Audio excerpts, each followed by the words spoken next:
I haven't done a coffee video in a few weeks. Should I do another one? I think we should. Hi, my name is El. Come for the daily grind, stay for everything else. Today, we'll be taking a look at what many have dubbed the niche zero killer. That's right, it's none other than the DF64 coffee grinder. If you found yourself here, then chances are you already know that this is a grinder that can grind for espresso. If not, then, well, now you know. I've been using it for a few months now, and I have a few opinions. I won't be comparing it to the niche in terms of the coffee it makes, because this kind of depends on a few other factors, including the espresso machine used. Also, more importantly, I don't own a niche. That being said, I'll be going over the unboxing, how to calibrate it, as well as my overall experience based on its design as well as its claims. Oh, and before we move on, remember to hit that like button, that share button, that subscribe button, and all the usual things I ask you to do because, yeah, it helps the channel, and that's a good thing. So with that being said, it's time to spill the beans.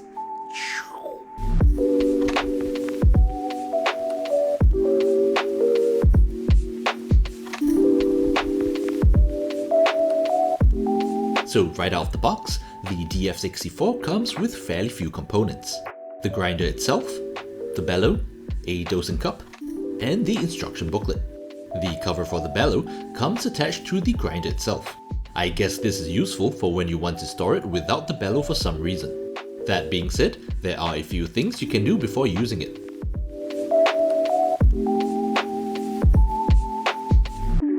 Doing this is relatively simple. Just rotate the upper ring or grind adjuster until it comes off. Remove the bean catcher as well. You should see 3 springs with a sleeve just like this. Remove one of them and push the sleeve so that it's flush with the end of the spring. Next, replace it into the machine sleeve side down. Repeat this for the other 2. If you're wondering why my burrs are a different color, it's because I upgraded mine to the titanium ones. Once that's done, replace the bean catcher and screw the grind adjuster back on. What you want to do is to tighten it until the burrs can no longer rotate. You can check this by trying to turn the nut with your fingers. Once you've reached that point, turn the ring counterclockwise just a bit until the burrs can rotate once again. You should be able to hear the 2 burrs barely touching each other when you do this. Congrats, you just calibrated your DF64 and found your 0 point. Oh, and for those of you who haven't already realized, the grind adjuster is stepless.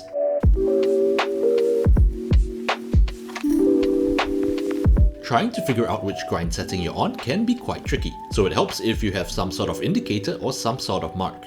You can draw a line on the bean catcher with a permanent marker, or you can use a sticker like I'm doing here. There are ways you can 3D print a plastic indicator, which I will say is probably the best method. But unfortunately, I don't have a 3D printer. That's basically all there is to it. You can now begin grinding your beans.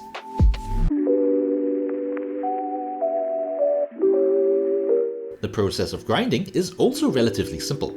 You open the lid, pour in your beans, close the lid, and let it rip. Once you hear that all the beans have been grinded, give the bellow a few pushes to expel any of the trapped grounds. The grounds it produces are consistent, light and fluffy, and I haven't had any issues with it clumping. From experience, I find that starting at the 15 to 20 mark is a good rough gauge for espresso. Of course, you'll need to make minor adjustments depending on the beans, but this is a relatively safe range. It can also be used for filter coffee in the 45 to 50 range, but you'll probably not do that. If you're grinding larger batches of coffee, the grinder can heat up a bit. However, if you're using it at home, you should be perfectly fine.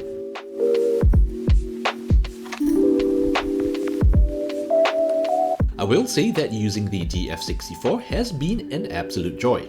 It's sturdy, quick and easy to use. While its method of achieving close to zero retention is not as seamless as the niche zero, it does get the job done. I, for one, am willing to spend a few extra seconds pushing the bellows if it means I can pay less than half the price. The overall build of the grinder is also pretty sturdy.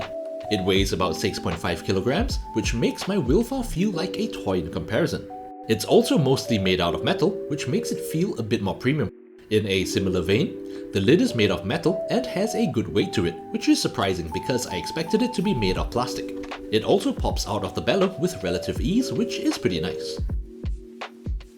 For myself, I really like the slight sense of satisfaction you get when you press the bellows and the last bits of coffee get purged. As for the dosing cup, I know that some people dislike that it's made of plastic, but for me, I love the fact that it's transparent, as it allows me to see what's going on as the grinder does its thing. It also fits nicely into a 15mm portafilter, which would be great if Breville made theirs in that size.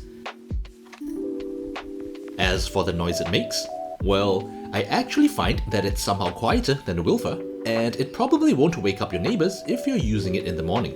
And finally, the coffee it produces is pretty decent. It has good body, clarity, and sweetness. No complaints whatsoever. Sure, it will be outperformed by higher tier grinders, but let's be real. Do you even have space for an industrial grinder? Can you even afford an industrial one? If you said yes, then good for you. For everyone else, this will be more than enough. That being said, it's not without its flaws, and I'm gonna get quite nitpicky with these things.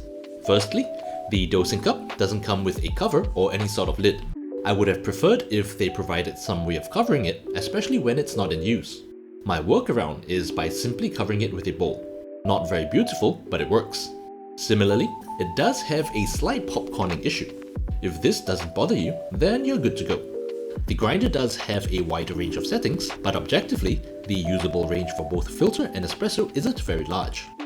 Next up is the power button placement. For real though, who thought this was a good position for the button? Did they even use it? Whoever it is, I hope he gets fired. Personally, I wish they had put the button on the side of the machine instead, because that makes a lot more sense. It's positioned in this awkward position under the cup, which means you have to sort of slide your hand under it to press it. My grinder is placed like this due to spatial constraints, so it can get a bit squeezy when trying to activate it. Lastly, there's the issue about the slight mess it makes. Due to the distance of the cup away from the spout, some grounds have a tendency to miss, especially if there's wind or when you're pressing the bellow. Static can also be an issue. It causes the grounds to accumulate around the holder, and I've seen some people really struggle with it. The solution to this is actually quite simple. All you have to do is to give your beans a spritz of water. I placed a piece of white paper under the grinder so you can see how many stray particles there are after grinding about 60 grams of coffee. Personally, I don't feel that it's as big an issue as some people claim. There aren't that many stray particles, and you should be cleaning the area around your coffee machine anyway.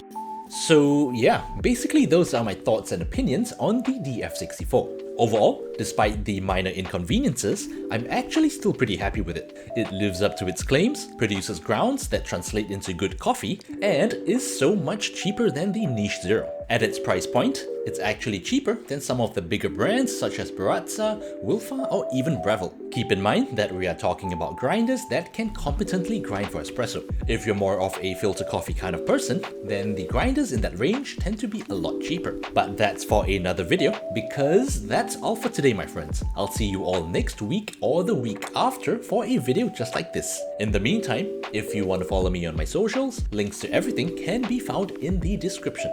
I post there from time to time, so feel free to check it out. Also, let me know what is your favorite way of having coffee in the comments down below. But for now, I'll say thank you so much for watching, and I'll see you beautiful people in the next video.